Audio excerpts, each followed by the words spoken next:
Porque às vezes a gente sabe que a gente precisa aumentar a autoconfiança, que a gente precisa ficar menos ansioso para conseguir falar de uma forma mais fluida e espontânea, mas não sabe o que fazer para mudar esses sentimentos. Na maioria das vezes, só saber que você se preparou, que tá tudo bem se você cometer alguns deslizes, não basta para você conseguir ficar mais tranquilo para falar nessas situações. Porque sentimento não é uma coisa racional, não é uma coisa que lá racionalmente você pensa: ah, não tem nenhum motivo para eu ficar ansioso, com medo.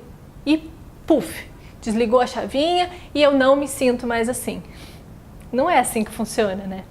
São regiões diferentes do cérebro. A parte do cérebro que pensa, raciocina, analisa é uma. A parte relacionada às emoções é outra. Por isso que só ver razões para não se sentir de um determinado jeito não é suficiente para fazer com que você se sinta de um jeito diferente. E é justamente por isso que eu escolhi trabalhar com o corpo, com a linguagem corporal. Porque o corpo ele tem uma ligação direta com a parte do cérebro responsável pelos seus sentimentos. O corpo molda a mente, assim como a mente molda o corpo. E tem poses corporais que vão agir diretamente na região do cérebro responsável por fazer você se sentir mais confiante, mais poderoso, por exemplo. A nossa postura, ela molda não apenas como nos sentimos, mas também como nós nos enxergamos. E essa autoimagem pode facilitar ou bloquear nossa capacidade de nos conectarmos com os outros e também o nosso impulso de enfrentar desafios. E isso impacta na nossa capacidade de ler as outras pessoas, na nossa capacidade de usar estratégias mais adequadas para conversar com cada pessoa. A nossa linguagem corporal, ela pode estimular pensamentos mais autodestrutivos ou ativar os nossos sistemas que deixam a gente mais propenso a aproveitar oportunidades e evitar bloqueios psicológicos. A maioria das pessoas aprende oratória decorando técnicas. As pessoas dizem que você precisa ficar com o rosto assim, com o sorriso assado, que não pode ser muito exagerado, nem também cara muito fechada, ficar encarando as pessoas ou ficar com a cabeça baixa. Você tem que ficar com o tronco de tal jeito, mas não pode ser muito arrogante, não pode ser muito fechado, não pode gesticular demais nem de menos. Imagina você numa apresentação ou numa reunião com o seu chefe, tendo que prestar atenção no que estão te perguntando, ao mesmo tempo que você busca na mente o que responder, ao mesmo tempo que faz a leitura do rosto, do tórax, dos pés, do quadril da outra pessoa, precisa prestar atenção nas suas expressões, na sua postura, enfim, é muita coisa para dar conta. E mais, o que eu faço com ansiedade, com a timidez, com medo?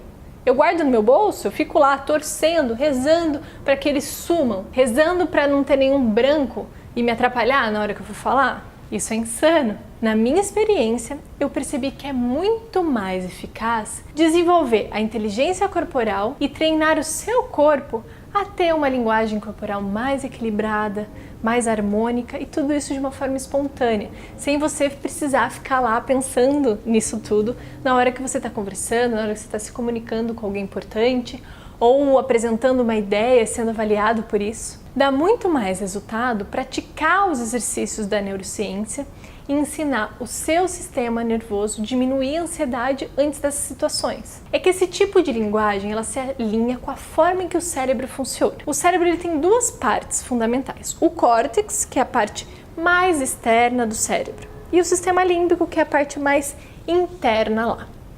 O córtex é a parte mais racional e lógica. É aqui também que processa a linguagem falada e escrita. O sistema límbico é a nossa parte mais instintiva, a parte da sobrevivência, a parte emocional. A maioria das nossas decisões não é tomada por essa parte do cérebro, a racional, mesmo quando nós achamos que estamos tomando uma decisão racional. Se fosse a nossa parte lógica que tomasse as decisões, não teria ninguém comendo mais do que devia, comendo fritura, porque já tem dados lógicos, dados racionais que comprovam que fritura não faz bem para a nossa saúde, que acelera o nosso processo de morte. E ninguém, logicamente, quer morrer.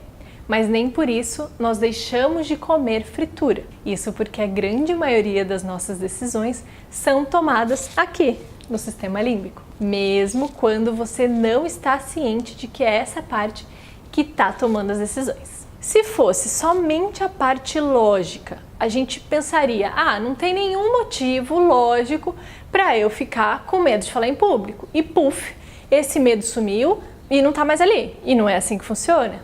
A gente precisa acessar o medo lá na origem dele, que é no sistema límbico. E é a linguagem corporal que irá se comunicar com o seu sistema límbico, aliviando as tensões desses momentos de falar em público. Quando a gente trabalha o corpo, a gente trabalha a mente também.